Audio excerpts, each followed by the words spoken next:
Hello guys! What's up for today? Susugod karon, mag-reacting ko sa Sprunky x K-pop Demon Hunters Part 3 Finale. Final battle na ni nila. Sugod ta.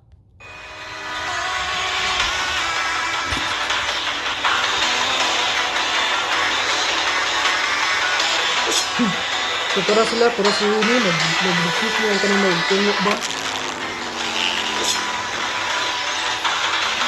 Na, nag-shield siya. Oh! Oh my god, nag-blast ang dako kayo, kanang pusgan kayo.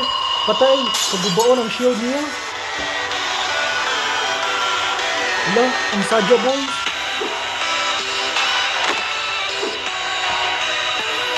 Oh, sinagtabang-tabang. Wala. Ang Sprunkies uba nakasurvive. Si Raddy, Orin, Alexis, Sky, and Gray. Yumi. We almost at our limit. Please defeat Juma. Oh, so ang pangalan sa unyo ang patyo nila ko si Juma. Nakadefeat ka ni sila.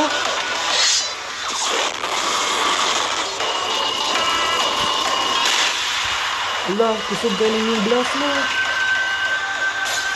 Wala. Dali, patyo.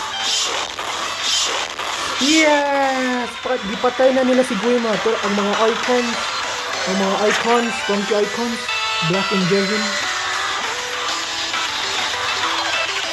So they did it.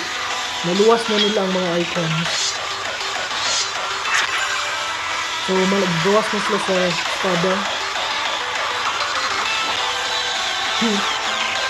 Ang kids there. Ang mga Saja boys, nag-wala na sila. Free na sila.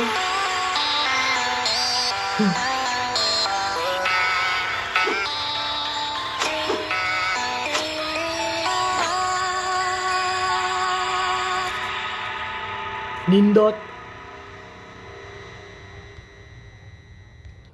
Thank you guys for watching. Salamat sa inyong pagtanaw sa view. Kuya kayo Nindot kayo ni. Happy New Year ninyong tanan. Babush.